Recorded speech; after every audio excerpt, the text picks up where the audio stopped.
Welcome to pit line.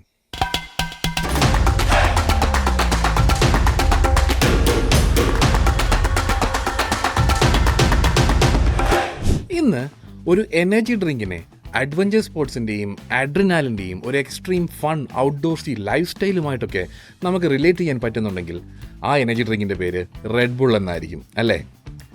എന്നാൽ ഇന്നത്തെ episode red ബുള്ളിനെ കുറിച്ചായാലോ? This is the story of a brand that didn't just sell wings, but taught the whole world to fly.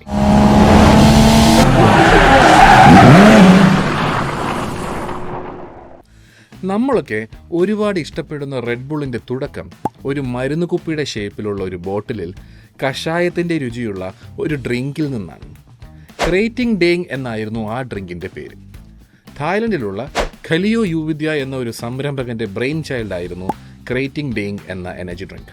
1960-കളിൽ തായ്ലൻഡിൽ ഒരു medicine manufacturing company നടത്തിയിരുന്ന യുവിദ്യ സാധാരണക്കാർക്ക് വാങ്ങിക്കാൻ പറ്റുന്ന price പാക്കേജിങ്ങിൽ ഇറക്കിയ ഒരു എനർജി ഡ്രിങ്ക് ആയിരുന്നു ക്രേറ്റിംഗ് ഡേങ്. ഇത് തായ്ലൻഡിൽ നല്ലൊരു വിജയമാകുകയും 1978 ആകുമ്പോഴേക്കും തായ്ലൻഡിലെ ഏറ്റവും വലിയ എനർജി ഡ്രിങ്കായി ഇത് മാറുകയും ചെയ്തു. അന്നത്തെ ഈ ഡ്രിങ്കിൻ്റെ വലിയൊരു ആകർഷണം എന്ന് പറയുന്നത് ഇതിൻ്റെ ലോഗോയും പേരും തന്നെയാണ്. 2 ചുവന്ന നിറമുള്ള കാളക്കൂട്ടന്മാർ തമ്മിൽ കൊമ്പ് കോർക്കുന്ന നിൽക്കുന്ന പോലെയും അവന്മാരുടെ പുറകിലെ മഞ്ഞ സൂര്യനും ആളുകൾക്കിടയിൽ പെട്ടെന്നൊരു ഐഡന്റിറ്റി ക്രിയേറ്റ് ചെയ്യും. ഇനിയാണ് കഥയിലെ ട്വിസ്റ്റ്. 1982 ഒരു ജർമ്മൻ കൺസ്യൂമർ ഗുഡ്സ് കമ്പനിയുടെ മാർക്കറ്റിംഗ് എക്സിക്യൂട്ടീവായ ഡിയാട്രിക്സ് മത്തഷിറ്റ്സ് തായ്ലൻഡിൽ ഒരു ബിസിനസ് ആവശ്യത്തിന് എത്തുന്നു. ഡിയാട്രിക്സിൻ്റെ മീറ്റിംഗ് ഉണ്ടായിരുന്നതാകട്ടെ നമ്മുടെ യുവിദ്യയുടെ മരുന്ന് കമ്പനിയിൽ. ഓസ്ട്രിയയിൽ നിന്നും 14 മണിക്കൂർ ഫ്ലൈറ്റ് കഴിഞ്ഞ് നേരിട്ട് മീറ്റിങ്ങിനെത്തിയ ഡിയാട്രിക്സ് ജെറ്റ് ലാഗ് കാരണം തളർന്നിരിക്കുന്നത് കണ്ട് യുവിദ്യ ക്രേറ്റിംഗ് ഡേങ് കുടിക്കാൻ കൊടുക്കുന്നു. പിന്നെ നടന്നത് ചരിത്രം. ഈ ഐറ്റം കഴിച്ചതിന് പിന്നാലെ 10 മിനിറ്റിൽ ജെറ്റ് ലാഗ് മാറി എനർജറ്റിക് ആയി എന്ന് ഡിയാട്രിക്സ് പല ഇൻ്റർവ്യൂകളിലും പറഞ്ഞിട്ടുണ്ട്. അതുവരെ തായ്ലൻഡിൽ മാത്രം വിറ്റുകൊണ്ടിരുന്ന ക്രേറ്റിംഗ് ഡാങ് എന്ന ഈ ഒരു പ്രോഡക്റ്റ് യൂറോപ്യൻ മാർക്കറ്റിൽ നല്ലൊരു സ്കോപ്പ് ഉണ്ടെന്ന് മനസ്സിലാക്കുന്ന ഡിയാട്രിക്സ് യുവിദ്യയുമായി ചേർന്ന് ഇതിനെ യൂറോപ്യൻ മാർക്കറ്റിൽ ഇറക്കാനുള്ള ശ്രമങ്ങൾ തുടങ്ങി. അതിനായി അവർ പല ഇൻവെസ്റ്റേഴ്സിനെയും കണ്ടെങ്കിലും ആരും തന്നെ അവരെ ഫുൾ ടൈം സപ്പോർട്ട് ചെയ്യാനായിട്ട് മുന്നോട്ട് വന്നില്ല. ഇൻവെസ്റ്റേഴ്സിനെ തപ്പുന്നതിനിടയിൽ തന്നെ അവർ നമ്മുടെ ക്രേറ്റിംഗ് ഡേങ്ങിനെ യൂറോപ്യൻ മാർക്കറ്റിൽ ഇഷ്ടപ്പെടുന്ന ടേസ്റ്റിലേക്ക് മാറ്റി കഴിഞ്ഞുകൊണ്ടിരുന്നു. എന്താ ചെയ്തതെന്ന് വെച്ച് കഴിഞ്ഞാൽ മെയിനായിട്ട് ഡ്രിങ്കിനെ കാർബണൈസ് ചെയ്തു. പാക്കേജിങ്ങിൽ നീലയും സിൽവറും നിറമുള്ള ക്യാനുകളിലേക്ക് മാറ്റി. കഷായത്തിൻ്റെ ടേസ്റ്റ് കുറച്ച് മധുരം കൂട്ടി. അങ്ങനെ ഉർവശി ശാപം അനുഗ്രഹമായതുപോലെ ഒരു സംഭവം സംഭവിക്കുന്നത് അപ്പോഴാണ്. എത്രയൊക്കെ നോക്കിയിട്ടും ഇൻവെസ്റ്റേഴ്സിനെ കിട്ടാതെ വന്നപ്പോൾ അന്നത്തെ കാലത്തെ ഏതാണ്ട് $500,000, അതായത് ഇന്നത്തെ ഒരു $1.5 മില്യൺ ഇവർ രണ്ടുപേരും ചേർന്ന് നിക്ഷേപിക്കാമെന്ന് ഒരു വലിയ തീരുമാനത്തിലെത്തുന്നു. അങ്ങനെ 1984 ഓസ്ട്രിയൻ നഗരമായ ഫുഷ്ലംസേയിൽ റെഡ് ബുൾ ഗെയംബെഹ എന്ന കമ്പനി ആരംഭിക്കുന്നു. 49% ഓണർഷിപ്പ് ഡിയാട്രിക്സും യുവിദ്യയും പങ്കിട്ടപ്പോൾ ബാക്കി 2% യുവിദ്യയുടെ മകൻ്റെ പേരിലായിരുന്നു. അതുകൊണ്ട് തന്നെ റെഡ് ബുള്ളിൻ്റെ actual controlling stake is with the Yoovidhya family. ഇത് ഒന്ന് ഓർത്തു വെച്ചു, പിന്നീട് ആവശ്യം വരുന്നുണ്ട്. അന്ന് റെഡ് ബുള്ളിൻ്റെ മാർക്കറ്റിങ്ങിനായിട്ട് ഡിയാട്രിക്സിൻ്റെ കൂട്ടുകാരനും കൂടിയായ ജോഹന്നസ് കാസ്റ്റ്നറുടെ ad agency Kastner and partners ആണ് സെലക്ട് ചെയ്യപ്പെട്ടത്. അതിൽ വിശ്വപ്രസിദ്ധമായ Red Bull gives you wings എന്ന ഈ ക്യാച്ച് ഫ്രേസ് ഉണ്ടാക്കിയത് മിസ്റ്റർ കാസ്റ്റ്നർ തന്നെയാണ്. തുടങ്ങിയ സമയത്ത് മാർക്കറ്റിങ്ങിന് ഒരുപാട് പൈസ ചിലവാക്കാൻ ഇല്ലാതിരുന്നത് കൊണ്ട് തന്നെ കുറച്ച് പൈസയ്ക്ക് നല്ലതുപോലെ റീച്ച് കിട്ടുന്ന പോലത്തെ മാർക്കറ്റിംഗ് പ്രാക്ടീസസ് അവർ ആലോചിച്ചു. തായ്ലൻഡിൽ വില കുറഞ്ഞ സാധാരണക്കാരുടെ എനർജി ഡ്രിങ്ക് ആയിട്ട് മാർക്കറ്റിൽ പ്ലേസ് ചെയ്ത ക്രേറ്റിംഗ് ഡാങ് എന്നാൽ റെഡ് ബുൾ ആയപ്പോൾ അപ്പ് മാർക്കറ്റ് പ്രീമിയം സെഗ്മെന്റിലാണ് പ്ലേസ് ചെയ്തത്. ഓസ്ട്രിയയിലെ ക്ലബ്ബുകളിലും പബ്ബുകളിലുമെല്ലാം റെഡ് ബുൾ വൻ വിജയമായി. വീണ്ടും പ്രശ്നങ്ങൾ തീരുന്നില്ല. അപ്പോഴും റെഡ് ബുൾ ജർമ്മനിയിൽ ബാൻഡായിരുന്നു. ഹൈ ടോറിൻ ലെവൽസും സ്റ്റിമുലന്റ് എഫക്ട്സുമാണ് ഇതിന് കാരണം. എന്നാൽ ഇത് ഒരു വിലക്കപ്പെട്ട കനിയുടെ ഇഫക്റ്റാണ് മാർക്കറ്റിൽ ഉണ്ടാക്കിയത്. ടൺ കണക്കിന് റെഡ് ബുള്ളാണ് ഓസ്ട്രിയയിൽ നിന്നും ജർമ്മനിയിലേക്ക് അനധികൃതമായി കടത്തിക്കൊണ്ടുവന്ന് വിൽക്കാൻ ശ്രമിച്ചത്. ഇങ്ങനെ ഒരു നെഗറ്റീവ് ബാഡ് ബോയ് ഇമേജ് കൂടി റെഡ് ബുള്ളിന് വന്നത് വീണ്ടും വിജയത്തിന്റെ കാരണങ്ങളിൽ ഒന്നായി മാറി. ഓസ്ട്രിയൻ ഐസ് ഹോക്കി ടീമായ FC സാൽസ്ബർഗ് ടീമിനെ 1987 മുതൽ 88 സീസണിലേക്ക് റെഡ് ബുൾ സ്പോൺസർ ചെയ്തു. പിന്നീട് ഈ ടീമിനെ മൊത്തത്തോടെ റെഡ് ബുൾ വാങ്ങുകയും ചെയ്തു. റെഡ് ബുൾ ലോഞ്ചായി ഇങ്ങനത്തെ അൺഓർത്തഡോക്സ് മാർക്കറ്റിംഗ് മെത്തേഡ്സിലൂടെ ആദ്യത്തെ വർഷം തന്നെ റെഡ് ബുൾ വിറ്റത് 1 മില്യൺ ക്യാനുകളോളമാണ്. അതിനുശേഷം 1988 റെഡ് ബുൾ ഡൊളമൈറ്റ് മാൻ എന്ന ഒരു extreme event relay race Red Bull മാർക്കറ്റിങ്ങിൻ്റെ ഭാഗമായി ഹോസ്റ്റ് ചെയ്തു. ഓസ്ട്രിയയിലെ ഡൊളമൈറ്റ് മലനിരകളിൽ നടക്കുന്ന ഒരു അതികഠിനമായ റിലേ റേസ് ആയിരുന്നു അത്. അങ്ങനെ എക്സ്ട്രീം അഡ്വഞ്ചർ ഇവൻറ്റ്സുമായി റെഡ് ബുള്ളിനെ റിലേറ്റ് ചെയ്യാൻ ഈ ഇവൻറ്റ് സഹായിച്ചു. ഐ നോ, നമ്മുടെ പിറ്റ് ലൈൻ എന്ന ഈ പരിപാടിയിൽ ഒരു എനർജി ഡ്രിങ്കിനെ കുറിച്ച് ഇത്രയും ബിൽഡപ്പ് കൊടുത്ത് കുറച്ച് ഓവറാക്കിയില്ലേ എന്നല്ല ചിന്തിക്കുന്നത്. എന്നാൽ മോട്ടോ സ്പോർട്സും റെഡ് ബുള്ളും തമ്മിൽ എത്രത്തോളം കണക്ഷൻസ് ഉണ്ടെന്ന് പറഞ്ഞുതരാം. 1988 റെഡ് ബുൾ ആദ്യമായി ഒരു F1 ഡ്രൈവറെ സ്പോൺസർ ചെയ്തു. ഓസ്ട്രിയൻ F1 ഡ്രൈവറായ ജെറാർഡ് ബർഗർ ആയിരുന്നു അത്. അങ്ങനെ ജെറാർഡ് ബർഗറിൽ തുടങ്ങിയ ആ സ്പോൺസർഷിപ്പ് ഇന്ന് ഏതാണ്ട് 700ഓളം ഹൈ പെർഫോമിംഗ് അത്ലറ്റ്സുകളുമായി എത്തി നിൽക്കുന്നു. F1 മാത്രമല്ല, വിവിധ motor sports drivers, football players, snowboarders, surfers and base jumpers, അങ്ങനെ ഒരുപാട് പേരുണ്ട് ആ ലിസ്റ്റ്. കുറച്ചുകൂടെ ഹിസ്റ്ററി പറയാനുണ്ട്. ബോറടിക്കുന്നുണ്ടെന്നറിയാം, എങ്കിലും റെഡ് ബുള്ളിൻ്റെ കഥ ഇതൊന്നും പറയാതെ പറഞ്ഞു പോകാൻ പറ്റില്ല. ഞാൻ പെട്ടെന്ന് പറഞ്ഞു തരാം, ഒന്ന് കേട്ടു നോക്കാം. It's quite interesting. ബിസിനസ് സ്റ്റഡീസിലൊക്കെ ഇൻട്രസ്റ്റ് ഉള്ളവരാണ് നിങ്ങളെങ്കിൽ റെഡ് ബുള്ളിൻ്റെ ഈ സ്റ്റോറിയും തീർച്ചയായും നിങ്ങളെ ഇൻസ്പയർ ചെയ്യും. So let's get going. നിങ്ങളിൽ പലരും പല വിയേർഡ് ഷേപ്പിലുള്ള പ്ലെയിൻ പോലെ തോന്നിക്കുന്ന ഓരോ കാർഡ്ബോർഡ് കൊണ്ടൊക്കെ ഉണ്ടാക്കിയ സാധനങ്ങളിൽ ആൾക്കാർ കയറിയിരുന്ന് ഒരു റാമ്പിൻ്റെ മുകളിൽ നിന്നും ചാടുന്നത് യൂട്യൂബിൽ കണ്ടിട്ടുണ്ടോ? ഫ്ലൂക്ക് ടാഗ് എന്നറിയപ്പെടുന്ന ഈ ഒരു ഇവൻറ്റ് ലോക പ്രശസ്തമാണ്. And as you guess guessed it, ഇതും 1988 റെഡ് ബുൾ തുടങ്ങിയ ഒരു മാർക്കറ്റിംഗ് സ്റ്റണ്ടായിരുന്നു. റെഡ് ബുൾ ഫ്ലൂക്ക് ടാഗ് എന്നാണ് ഇന്നും ഇതറിയപ്പെടുന്നത്. അന്ന് ഒരു മാർക്കറ്റിംഗ് ക്യാമ്പയിൻ പോലെ തുടങ്ങിയ ഈ പരിപാടി ഇന്ന് വളർന്ന് പന്തലിച്ച് ഇതുതന്നെ ഒരു ഫുൾ ഫ്ലെജ്ഡ് ഇവൻ്റ് ആയിട്ടാണ് നടത്തുന്നത്. The genius levels of pure marketing സ്റ്റഡീസിനെ കുറിച്ച് പറയുമ്പോൾ വേറൊരു കോമഡി കൂടി പറയാനുണ്ട്. റെഡ് ബുൾ ഇംഗ്ലണ്ടിൽ ലോഞ്ച് ചെയ്ത സമയത്ത് ട്രക്ക് കണക്കിന് ഒഴിഞ്ഞ കാലി റെഡ് ബുൾ ക്യാനുകൾ കൊണ്ടുപോയി UK ഫേമസ് പബ്ബുകളിലെയും ക്ലബ്ബുകളിലെയും ഒക്കെ വേസ്റ്റ് ബിന്നുകളിൽ കൊണ്ടിടുമായിരുന്നു. പിറ്റേന്ന് രാവിലെ ബിന്നറയെ ഒഴിഞ്ഞ റെഡ് ബുൾ ക്യാനുകൾ കാണുന്ന സാധാരണക്കാർ വിചാരിക്കുന്നതോ റെഡ് ബുൾ ക്ലബ്ബുകളിൽ അത്ര പോപ്പുലർ ആണെന്നും ഫോമോ അഥവാ ഫിയർ ഓഫ് മിസ്സിംഗ് ഔട്ട് എന്ന ഒരു ലൈഫ് സ്റ്റൈൽ സൈക്കോളജിയും ഒക്കെ മാർക്കറ്റിങ്ങിന് അവിടെ ഉപയോഗിക്കപ്പെട്ടു. എന്തല്ലേ? അങ്ങനെ യൂറോപ്പിൽ ലോഞ്ച് ചെയ്ത് 10 വർഷം കഴിഞ്ഞപ്പോഴേക്കും റെഡ് ബുള്ളിൻ്റെ സെയിൽസ് ഒരു ദിവസം 1 മില്യൺ ക്യാൻസ് എന്ന രീതിയിലെത്തി. ഒരു ദിവസം 1 മില്യൺ ക്യാൻസ്. ആ കൊല്ലത്തെ ഫോബ്സ് റിപ്പോർട്ട് പ്രകാരം ഇതിൻ്റെ ഇരട്ടി ഡിമാൻഡ് റെഡ് ബുള്ളിന് മാർക്കറ്റിലുണ്ടായിരുന്നു. ഇത്രയൊക്കെ കൂടുതൽ മാനുഫാക്ചറിങ് ചെയ്തിട്ടും തികയുന്നില്ല എന്ന അവസ്ഥയിലായിരുന്നു കാര്യങ്ങൾ. അപ്പോൾ പ്രോഡക്റ്റ് വമ്പൻ വിജയം, സെയിൽസ് നല്ലതുപോലെ. ഇങ്ങനെയൊക്കെ വിചാരിച്ചിട്ട് ഡിയാട്രിക്സും ടീമും വെറുതെ ഇരുന്നില്ല. വേറെ വെറൈറ്റി ഐഡിയകൾ എന്തുണ്ട് എന്നായി പിന്നെ ആലോചന. 1995 റെഡ് ബുള്ളിൻ്റെ സെയിൽസ് $85 മില്യൺ ആയിരുന്നു. ഇൻഫ്ലേഷൻ അഡ്ജസ്റ്റ് ചെയ്ത് വെച്ച് നോക്കിയാൽ ഇന്നത്തെ $175 മില്യൺ വരും. ഈ ബെഞ്ച് മാർക്ക് എത്തുമ്പോൾ റെഡ് ബുള്ളിൽ വെറും 20നും 30നും ഇടയിൽ മാത്രം സ്റ്റാഫുകളെ ഉണ്ടായിരുന്നുള്ളൂ എന്ന് നമ്മൾ ഓർക്കണം. അതേ വർഷം തന്നെയാണ് റെഡ് ബുൾ സ്വിസ് F1 ടീമായ സൗബറുമായി പാർട്ണർ ചെയ്യുന്നതും റെഡ് ബുൾ സ്വിറ്റ്സർലൻഡിൽ ലോഞ്ച് ചെയ്യുന്നതും. പറയണ്ടല്ലോ, രണ്ടും ഹിറ്റ്. അപ്പോഴും റെഡ് ബുൾ US എത്തിയിട്ടില്ലായിരുന്നു. US ലോഞ്ചിൻ്റെ ഭാഗമായിട്ടുള്ള മാർക്കറ്റിംഗ് ക്യാമ്പയിൻ ആയിരുന്നു അന്ന് മിനി കൂപ്പറിൻ്റെ പുറകിൽ റെഡ് ബുള്ളിൻ്റെ വലിയ ക്യാൻ വെച്ച കാറുകൾ അന്നത്തെ കോളേജ് സ്റ്റുഡൻസിന് ഫ്രീ ആയി കൊടുത്തത്. അങ്ങനെ എല്ലാവർക്കും ഒന്നും അല്ല കേട്ടോ, അത്യാവശ്യം പോപ്പുലറായ ടാലൻറ്റഡ് ആയ കോളേജ് സ്റ്റുഡൻസിനാണ് കാറുകൾ കിട്ടിയത്. ഇതും വൻ ഹിറ്റായിരുന്നു. ഇന്നും ഈ കാറുകൾ റോഡിൽ കണ്ടാൽ ധൈര്യമായിട്ട് പോയി അപ്രോച്ച് ചെയ്തോളൂ, ഫ്രീ ആയ റെഡ് ബുള്ള് കിട്ടും. 2002 ആയപ്പോഴേക്കും റെഡ് ബുള്ളിൻ്റെ റവന്യൂവിൻ്റെ 35% മാർക്കറ്റിങ്ങിലേക്കാണ് പോയിക്കൊണ്ടിരുന്നത്. 2003 ഡിയാട്രിക്സും യുവിറ്റിയും ഫോബ്സ് റിച്ചസ്റ്റ് ബില്യണേഴ്സ് ലിസ്റ്റിൽ ഇടം പിടിച്ചു. അന്നത്തെ പബ്ലിക്കേഷനിൽ ഡിയാട്രിക്സിന് $1 ബില്യൺ യുവിറ്റിക്ക് 1.1 ബില്യനുമായിരുന്നു അന്നത്തെ കണക്കുകൾ. 2005 ഫോർഡ് മോട്ടോഴ്സിൻ്റെ ഉടമസ്ഥതയിലുള്ള Jaguar F1 team red bullying മേടിച്ചു. അന്ന് മുതൽ ക്രിസ്ത്യൻ ഹോണർ ആയിരുന്നു ടീമിൻ്റെ പ്രിൻസിപ്പൽ. ഇന്നും പുള്ളി തന്നെയാണ് റെഡ് ബുള്ളിൻ്റെ ടീം പ്രിൻസിപ്പൽ. ഇത്രയൊക്കെ ആയപ്പോഴേക്കും നമ്മളെല്ലാവരും ചിന്തിക്കുന്ന പോലെ തന്നെ റെഡ് ബുള്ളും ചിന്തിച്ചു, ഒരു F1 ടീം പോരാ, പോണ വഴി ഒരെണ്ണം കൂടെ വാങ്ങിക്കാം. And they did. 2006 ഇറ്റലിയുടെ മിനാർഡി എന്നറിയപ്പെട്ടിരുന്ന F1 ടീം കൂടെ റെഡ് ബുള്ളിങ് വാങ്ങിച്ചു. വാങ്ങിക്കഴിഞ്ഞ് ടൊറോ റോസോ എന്ന് പേര് മാറ്റി. പിന്നെ 2020 ആൽഫ ടൗറി എന്നാക്കി. പിന്നെ 2024 visa cash app RB-F1 team അഥവാ വികാർ എന്ന് പേര് മാറ്റി.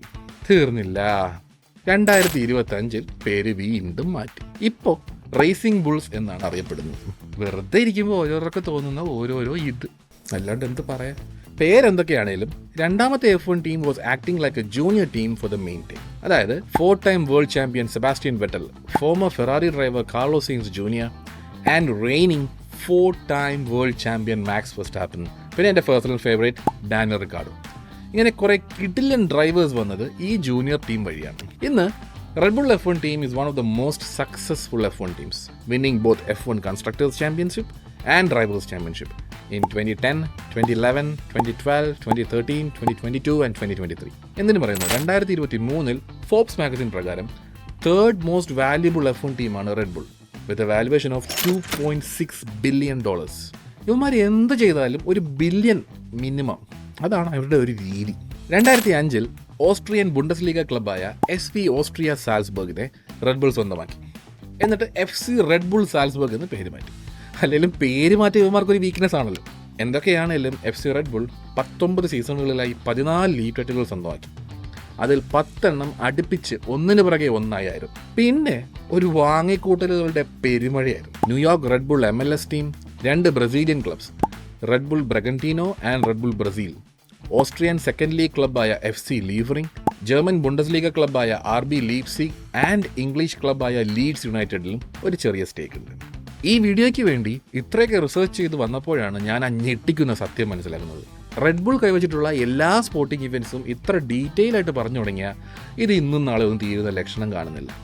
അതുകൊണ്ട് റെഡ് ബുൾ പൂർണ്ണമായോ ഭാഗികമായോ സ്പോൺസർ അല്ലെങ്കിൽ ഓൺ ചെയ്യുന്ന പല സ്പോർട്ടിംഗ് ഇവൻറ്റുകൾ ഈ പറയാൻ പോകുന്ന ലിസ്റ്റിലുണ്ട്. നമ്മളൊന്ന് 3 times ഫാസ്റ്റർ ആക്കാൻ പോവുകയാണ്. അപ്പോൾ 3, 2, 1. Padel, skate boarding, athletics, running, fitness, training, marathon, soccer, American football, ultra running, basketball, volleyball, beach volleyball, tennis, climbing, productivity, technology and entrepreneurship, ice climbing, mountaineering, bouldering, social innovation, Red Bull soap box race, mountain running, squash, adventure racing, slack lining, weight lifting, futsal, hurdles, triathlon, free style soccer, fencing, gymnastics, travel, hockey, exploration, mind gaming, ironman, Australian football, free running, parkour, urban exploration, rugby, ഓറിയന്റിയറിംഗ്, surfing, kite surfing, wind surfing, high diving, cliff diving, wake boarding, kayaking, sailing, swimming, free diving, canoe racing, canoeing, canoe slalom, formula racing, F1, WRC, Red Bull rookies cup, motorbike road racing, motorbike enduro, junior formula series, karting, formula 3, rally ride, super bike, MotoGP, stock car,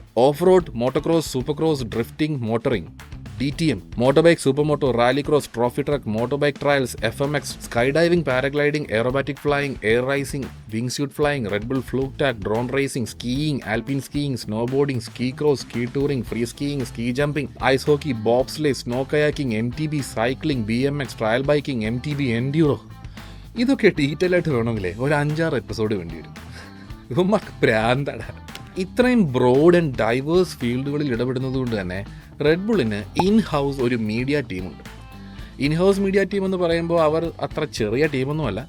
2016 the most shared video ബ്രാൻഡായിരുന്നു Red Bull. ഫേസ്ബുക്കിൽ 49 million followers, ഇൻസ്റ്റഗ്രാമിൽ 24 million followers, യൂട്യൂബിൽ 18.4 million subscribers and ജെൻസികളുടെ തട്ടകമായ ടിക്ടോക്കിൽ 14.3 million followers. ഇതൊന്നും കൂടാതെ നെറ്റ്ഫ്ലിക്സിനെ സൈഡാക്കി നിർത്തുന്ന പോലത്തെ കണ്ടന്റുകളായിട്ടുള്ള റെഡ് ബുൾ TV വേറെ. 2010 മുതലുള്ള കുറച്ച് വർഷങ്ങൾ റെഡ് ബുള്ളിന് അത്ര നല്ല സമയമായിരുന്നില്ല. 2012 റെഡ് ബുള്ളിൻ്റെ ബിഗ് ബോസായ ഖലിയോ യുവിദ്യ മരണമടഞ്ഞു. മരിക്കുന്ന സമയത്ത് പുള്ളിയുടെ മുഴുവൻ സമ്പാദ്യം ഏതാണ്ട് $5 billion ആയിരുന്നു.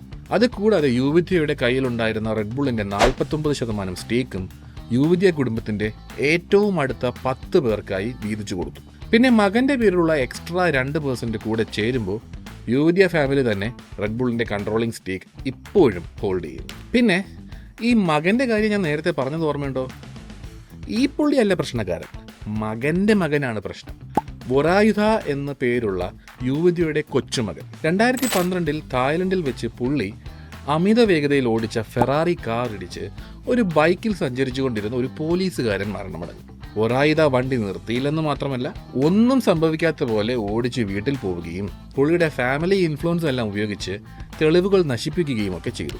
2012 സംഭവിച്ച ഈ ആക്സിഡൻറ്റിൻ്റെ അന്വേഷണങ്ങൾ ലാഗ് അടുപ്പിച്ച് അവസാനം 2017 അതായത് 5 വർഷങ്ങൾ കഴിഞ്ഞപ്പോഴാണ് നാട്ടുകാരുടെ പ്രഷറും ഗ്ലോബൽ പ്രഷറും എല്ലാം കാരണം അറസ്റ്റ് വാറണ്ട് ഇഷ്യൂ ചെയ്തത്.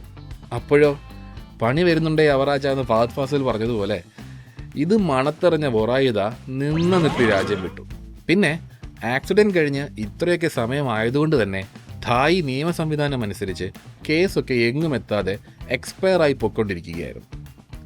ഇനി പുള്ളിയുടെ പേരിൽ ആകെ ബാക്കിയുള്ളത് ഒരേ ഒരു കേസാണ്, causing death by reckless driving. അതായത് അശ്രദ്ധമായ ഡ്രൈവിംഗ് കാരണമുള്ള മരണത്തിന് ഉത്തരവാദി എന്ന കേസ് 2027 എക്സ്പയർ ആകും. അത് കഴിയുമ്പോൾ തായ്ലൻഡിൽ തിരികെ വരാൻ പറ്റുമോ എന്ന് സംശയമാണ്.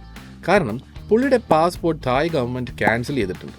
നിയമപരമായി പുള്ളിക്ക് ട്രാവൽ റെസ്ട്രിക്ഷൻസ് ഉണ്ടെങ്കിലും മിസ്റ്റർ ഒറായിത, ഇന്ത്യയിലെ ചില പ്രമുഖർ നമ്മുടെ ടാക്സ് മണി ബാങ്കുകളിൽ നിന്നും അടിച്ചുകൊണ്ടുപോയി ലാവിഷായിട്ട് ജീവിക്കുന്ന ഒരു രാജ്യമുണ്ടല്ലോ, അവിടെ തന്നെ ഹാപ്പി ആയിട്ട് ജീവിക്കുന്നുണ്ട് എന്നാണ് ഇൻ്റർനെറ്റ് ലോകം പറയുന്നത്. ഫോക്സ് വാർത്ത അടിസ്ഥാനമാക്കി പറയുകയാണെങ്കിൽ പുള്ളി ലാവിഷായിട്ട് തന്നെയാണ് ഇപ്പോഴും ജീവിക്കുന്നത്. രാജ്യങ്ങൾ പാറി നടക്കാൻ റെഡ് ബുള്ളിൻ്റെ പ്രൈവറ്റ് ജെറ്റ്സ്. ഒരുവിധം എല്ലാ F1 റേസുകളും കാണാൻ വേണ്ടിയാണ് ഇത്. Snow boarding in Japan, cruising in Venice, ഇങ്ങനെ പോകുന്നു പാവം പിടിച്ച ആ വേദനിക്കുന്ന കോടീശ്വരൻ്റെ ജീവിതം. ഇതിൻ്റെയൊക്കെ മുട്ടൻ കോമഡി എന്താണെന്നറിയോ? ലോകത്തിലെ ഏറ്റവും വലിയ ലുക്കൗട്ട് നോട്ടീസായ റെഡ് നോട്ടീസ്, അതായത് ഇന്റർപോളിൻ്റെ റെഡ് നോട്ടീസ് ഇഷ്യൂ ചെയ്തിട്ടുള്ള ഒരു ഫ്യൂജിറ്റീവാണ് ഇങ്ങനെ പാറി പറന്ന് നടക്കുന്നത്. ഇപ്പോഴും പുള്ളി എവിടെയാണ് എന്ന് അറിയില്ല എന്നാണ് ഒഫീഷ്യൽ റിപ്പോർട്ട്സ്. ഒന്നും പറയാനില്ല. അല്ലെങ്കിലും റെഡ് ബുള്ളിനെ കുറിച്ച് നല്ലത് മാത്രം പറഞ്ഞ് നല്ല ഹൈപ്പിൽ കൊണ്ടുവന്നുകൊണ്ടിരിക്കുകയാണെന്നല്ലോ. ഇപ്പം എല്ലാം ഒന്ന് നോർമലായില്ലേ? അതാണ് തലതെറിച്ച ഒരെണ്ണം മതി, അപ്പനപ്പന്മാരുണ്ടാക്കിയ നല്ല പേര് വരെ അടിച്ചു പോകും. ഇനി വേറൊരു കോമഡി കൂടി പറഞ്ഞുതരാം. 2002 മുതൽക്ക് റെഡ് ബുള്ള് കുടിക്കുന്ന ഒരു കട്ട റെഡ് ബുൾ ഫാൻ ആയിരുന്നു ബെഞ്ചമിൻ. 2013 അതായത് ഏതാണ്ട് 10 വർഷത്തിന് ശേഷം പുള്ളി US കോർട്ടിൽ ഒരു ക്ലാസ് ആക്ഷൻ കേസ് ഫയൽ ചെയ്തു. അന്നത്തെ ന്യൂസുകളെല്ലാം കോമഡി ആയിരുന്നു. 10 വർഷം റെഡ് ബുൾ കുടിച്ചിട്ടും ചിറകു വന്നില്ല എന്നൊക്കെയായിരുന്നു അന്നത്തെ ന്യൂസ് ക്ലിപ്പിങ്ങുകൾ. Red Bull gives you wings എന്ന പരസ്യവാചകം കള്ളമാണെന്നും ഇത് മനഃപൂർവ്വം കമ്പനി ഉപഭോക്താക്കളെ തെറ്റിദ്ധരിപ്പിക്കുവാൻ വേണ്ടി പറഞ്ഞതായിരുന്നുവെന്നായിരുന്നു കേസ്. എന്ത് പറയാൻ, കോടതിയിൽ പക്ഷേ കേസ് ഇങ്ങനെയൊന്നും ആയിരുന്നില്ല പ്രസന്റ് ചെയ്തത്. റെഡ് ബുൾ കുറേ നാളുകളായി കുടിച്ചിട്ടും എനർജിയിൽ വ്യത്യാസമൊന്നും ഫീൽ ചെയ്യുന്നില്ല എന്നൊക്കെയായിരുന്നു അന്ന് പറഞ്ഞിരുന്നത്. ഒരു വലിയ യുദ്ധം തന്നെയാണ് പിന്നീട് നടന്നത്. And Red bull being red bull, ഇതും ഒരു മാർക്കറ്റിംഗ് സ്റ്റണ്ടായിട്ട് അവരങ്ങോട്ട് ആഘോഷിച്ചു. എന്തായാലും അവർ കേസ് കോടതിക്ക് പുറത്ത് സെറ്റിൽ ചെയ്തു.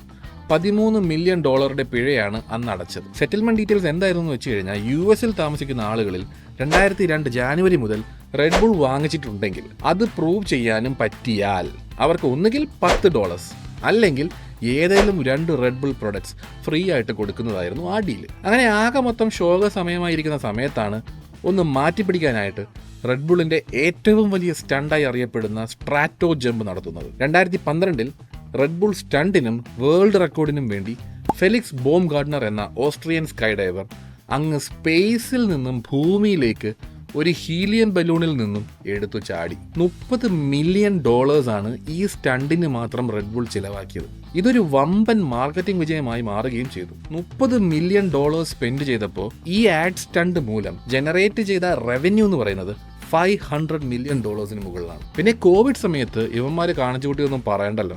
ലോകത്താദ്യമായി ഒരു ടണലിൽ കൂടി പ്ലെയിൻ ഓടിച്ച് റെക്കോർഡ് ഇട്ടതും കോവിഡ് സമയത്താണ് കേട്ടോ. ഒക്ടോബർ 2022 ഡിയാട്രിക്സിന്റെ മരണത്തിന് ശേഷം പുള്ളിയുടെ മകനായ മാർക്ക് 49% സ്റ്റേക്കും ഇൻഹെറിറ്റ് ചെയ്തു. അങ്ങനെ ചുമ്മാ ഒന്നുമല്ല, യൂറോപ്പിലെ ഏറ്റവും റിച്ചസ്റ്റ് മില്ലീനിയൽ എന്നറിയപ്പെടുന്ന ബഹുമതിയും അതിലൂടെ മാർക്കിന് സ്വന്തമായി. മാർക്കും യൂതിയ ഫാമിലിയും അവിടെ വെച്ച് ഒരു കോമൺ തീരുമാനമെടുത്തു, to step back from decision making. അവർ അങ്ങനെ കൂട്ടത്തോടെ ആലോചിച്ച് Franz Watzlawick, Alexander Kirchmayr and Oliver Mitzlaff എന്ന ഈ മൂവർ സംഘത്തെ റെഡ് ബുള്ളിൻ്റെ നടത്തിപ്പിനായി നിയമിച്ചു. പിന്നെ ഒരു കാര്യം കൂടെ പറയട്ടെ, ഈ വീഡിയോ ഞാൻ ആക്ച്വലി ഒരു തവണ ഷൂട്ട് ചെയ്ത് എഡിറ്റ് തുടങ്ങിയതാണ്. പക്ഷേ ചില സംഭവങ്ങൾ പിന്നീട് ലൈവായിട്ട് നടക്കുന്നത് കണ്ടപ്പോൾ അതും കൂടി ഇതിൽ ആഡ് ചെയ്യണമെന്ന് തോന്നിയതുകൊണ്ടാണ് ഈ റീഷൂട്ട്. അതെന്താണെന്ന് വെച്ച് കഴിഞ്ഞാൽ F1 2025 കലണ്ടർ തുടങ്ങിയത് നിങ്ങളെല്ലാവരും അറിഞ്ഞു കാണുമല്ലോ. അപ്പോൾ ഇത്തവണ F1ൻ്റെ 75ാം ആനിവേഴ്സറി പ്രമാണിച്ച് ആദ്യമായി അവർ ടീം ലിവറീസ് ഒന്നിച്ച് ഒരു ഇവന്റ് പോലെ സംഘടിപ്പിച്ചാണ് റിവീൽ ചെയ്തത്. UK നടത്തിയ ഈ പരിപാടിക്ക് പുറകിലും ഒരു റെഡ് ബുൾ സ്റ്റോറി ഉണ്ട്. അതായത് നിലവിലെ F1 ഡ്രൈവേഴ്സ് ചാമ്പ്യനായ റെഡ് ബുള്ളിൻ്റെ മാക്സ് വെർസ്റ്റാപ്പൻ ആണല്ലോ. മാക്സിനെയും റെഡ് ബുൾ F1 ടീമിനെയും UK ആളുകൾക്ക് അത്ര ഇഷ്ടമല്ല. അതിൻ്റെ കാരണം തേടിപ്പോയാൽ ചിലപ്പോൾ അത് പൊളിറ്റിക്കലി കറക്റ്റ് ആകാൻ സാധ്യതയില്ലാത്തതുകൊണ്ട് ഒന്ന് മയപ്പെടുത്തി പറയാൻ നോക്കാം.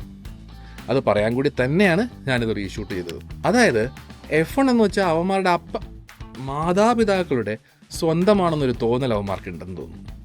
അതുകൊണ്ടായിരിക്കണം ബ്രിട്ടീഷ് ഡ്രൈവേഴ്സിനോടും ബ്രിട്ടീഷ് ടീമുകളോടും ഒരു പ്രത്യേക കമ്പം.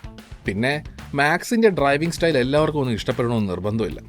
അതായത് മാക്സ് ഒരു എക്സ്ട്രീം അഗ്രസീവ് ഓൾ ഔട്ട് റേസറാണ്. ഒരു ടൈറ്റ് റേസ് നടന്നുകൊണ്ടിരിക്കുകയാണെങ്കിൽ ആരെങ്കിലും ഒരാൾ ബ്രേക്ക് പിടിച്ചില്ലെങ്കിൽ 2 വണ്ടിയും ഇടിക്കും എന്നൊരു സിറ്റുവേഷൻ വരികയാണെങ്കിൽ ഇടിച്ചാലും സാരമില്ല, ഞാൻ വിട്ടുകൊടുക്കൂല എന്നത് മാക്സിൻ്റെ ഒരു സ്വഭാവം തന്നെയാണ്. ഇത് കാരണം ലാൻഡോ നോറിസിന് കുറച്ച് പോയിന്റ്സ് നഷ്ടപ്പെട്ടിട്ടുണ്ട്.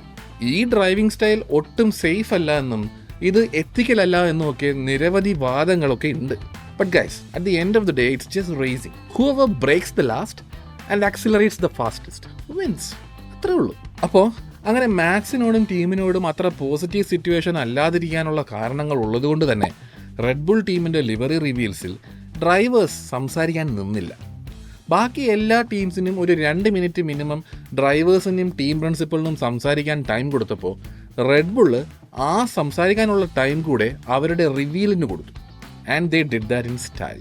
എല്ലാവരും അവരുടെ കാറിനും ലിവറിക്കും ഡ്രൈവേഴ്സിനും ഇമ്പോർട്ടൻസ് കൊടുത്ത് ഒരു സ്പെക്ടക്കിൾ തന്നെ കാണിച്ചപ്പോൾ റെഡ് ബുൾ ചൂസ് ചെയ്ത് ഒരു ഡിഫറെൻറ്റ് റൂട്ടായിരുന്നു. അവർ കാണിച്ചത് റെഡ് ബുൾ എന്ന ബ്രാൻഡിൻ്റെ ഹാർഡ് കോർ കാർ ലവേഴ്സിനെയാണ്.